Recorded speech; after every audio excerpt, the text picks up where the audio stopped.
Hello guys. Hello. This is for Taurus. Wow. Taurus, this is your month. Okay. This is for the money and career financial reading for the month of May. Happy birthday, Taurus. Okay, titingnan natin. Ano ba ang message na kailangan mong marinig? Lalo na sa usaping pera. Okay? Let's check. 2 cards tayo, guys. 2 cards. Para sa lahat ng Taurus. Okay. First card natin is attracting, not chasing.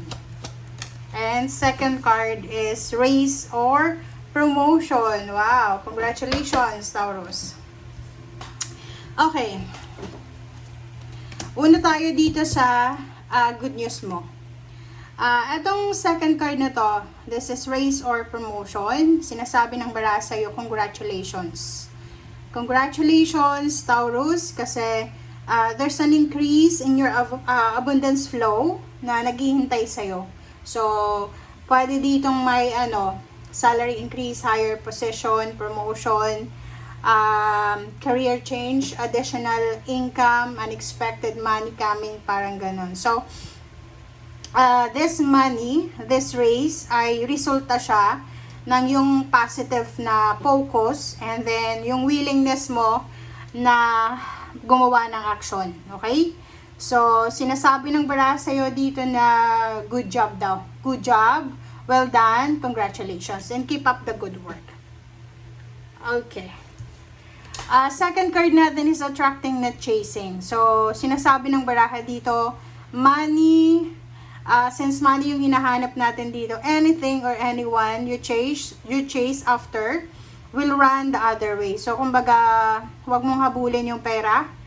Wag kang matakot, okay? Wag mong habulin. I-attract mo kung ano yung mga kailangan mo, okay? Paano natin ma-attract yung mga gusto natin? Una, maging thankful tayo sa lahat ng blessings, maging kontento ka sa kung anong meron ka. And ma-attract mo yung blessings niyan. Lalo sa usaping pera.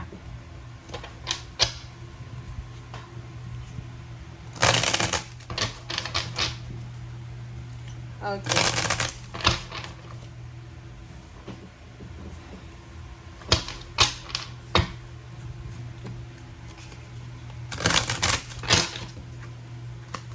Oh, sorry. Ang dulas niya talaga, guys.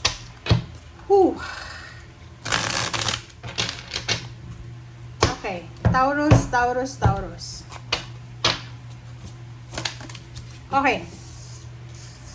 Reverse card na 6 of Cups. The Lovers. Reverse na Judgment. Okay, bakit? Let's get 2 more cards. And then 3 Empress, sorry. Ang last card natin is Ace of Pentacles. Sa ilalim nito, okay, pwede pa tayong kumuha siguro ng 1 card. So, let's get more para may additional message. Hangman. And sa ilalim ng barahang to is Knight of Pentacles and then 2 of Wands. Oh, sabi ng baraha sa'yo dito, there's an exciting offer coming para sa'yo. 2, 3. Na pwedeng makatulong sa'yo para magkaroon ka ng stability and balance, lalo na sa financial stability.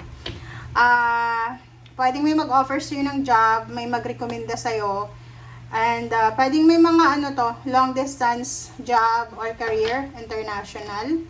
So, be receptive, guys, okay?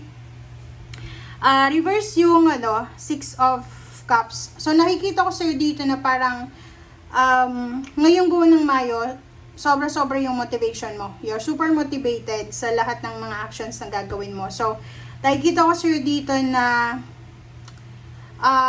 regarding to sa relationship mo or partnership, nakikita ko sa'yo dito na siguro parang halimbawa lang na hindi naging maganda yung past mo sa partnership. Like, kung business person ka, or nasa company ka, tapos mali yung team na sinalihan mo, or yung team na kasama ka, ay nilaglag ka, parang ganun. So, medyo wala kang trust sa kanila. So, dito sa barahang to, ngayong buwan ng Mayo, kahit sobra-sobrang motivated ka, parang meron kang trauma, okay?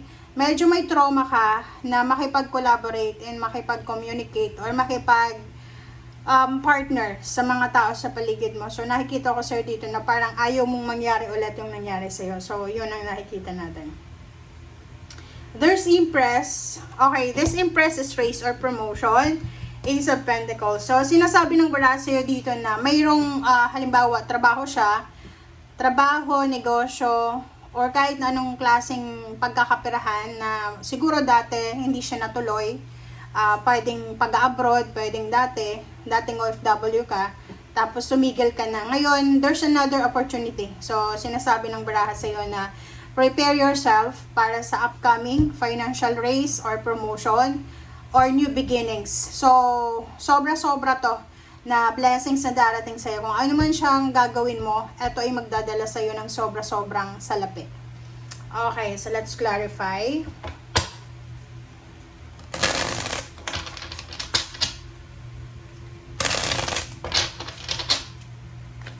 Alright, so this is for Taurus. Okay, reverse na, Six of Cups. Lovers.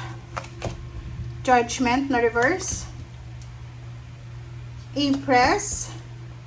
And Justice. Wow! So yun, it's a confirm. So confirm na confirm siya guys. Plus sa ilalim mo dito is Three of Swords and Three of Cups. So nakikita ko sa'yo dito na marami ka talagang naging problema. Lalo na sa pakikipag-collaborate and communicate, pakikipag-partner, pakikipag-coordinate sa mga tao na may tawag dito, kasamang kapirahan. Alright, so yung reverse na Six of Cups, Hierophant siya. So sinasabi ng baraha sa'yo dito na siguro dati, maybe few months ago, few years ago, maraming tumutulong sa'yo. Maraming kumbaga willing na tulungan ka sa kung ano man na problema mo, lalo na sa pera.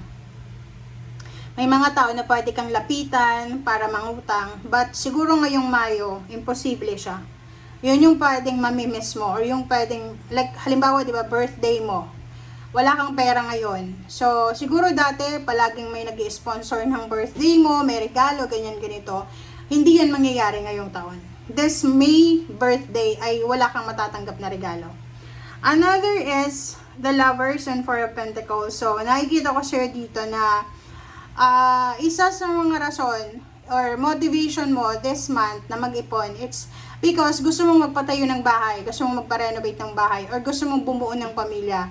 Maybe plano mo ng mag-asawa, plano mong magpakasal. So whatever man na familial or relationship plan na yan, yan yung rason kung bakit ka motivated.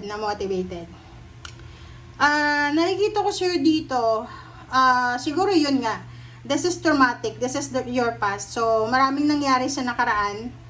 Ang posibleng rason kung bakit nahihirapan ka ngayon na magtiwala or nahihirapan ka ngayon na magdesisyon.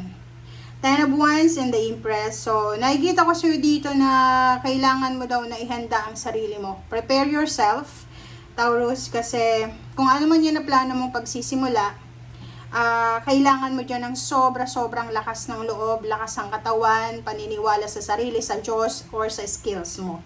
Another is Ace of Pentacles. So, yun. There's a contract signing na posibleng mangyayari. Kung magsisimula ka pa lang ng business or trabaho, so mayroong mga papeles ka na kailangan na ayusin. So, kung gusto mong pumunta ng ibang bansa or gusto mong pumunta ng ibang bansa pa, since nasa ibang bansa ka na or as an OFW, marami kang papeles na kailangan ayusin simula ngayong Mayo. Nakikita ko sa iyo dito na isang hindi natuloy na plano. Ang posibleng sobra-sobra kang motivated ngayon na itutuloy mo na. 'Di ba? Like, dati siguro, medyo pinanghihinaan ka ng loob na gawin yung plano na yan. But now, nakikita ko sir dito na kung ano yung plano mo na yan, ay posibleng itutuloy mo na siya. Itutuloy mo na siya. And parang sinasabi ng bra sa'yo dito na yung nangyari sa'yo sa past, like yung mga disappointments mo, yung traumas, ay malaking bagay siya para ma-motivate ka kung ano talaga ang gusto mong mangyari sa future. Okay? So, sinasabi ng baraha kung ano man yan na tinuturo sa'yo ng universe ngayon na gawin mo na para hindi ka magsisi sa bandang huli. Okay? Thank you guys. Bye!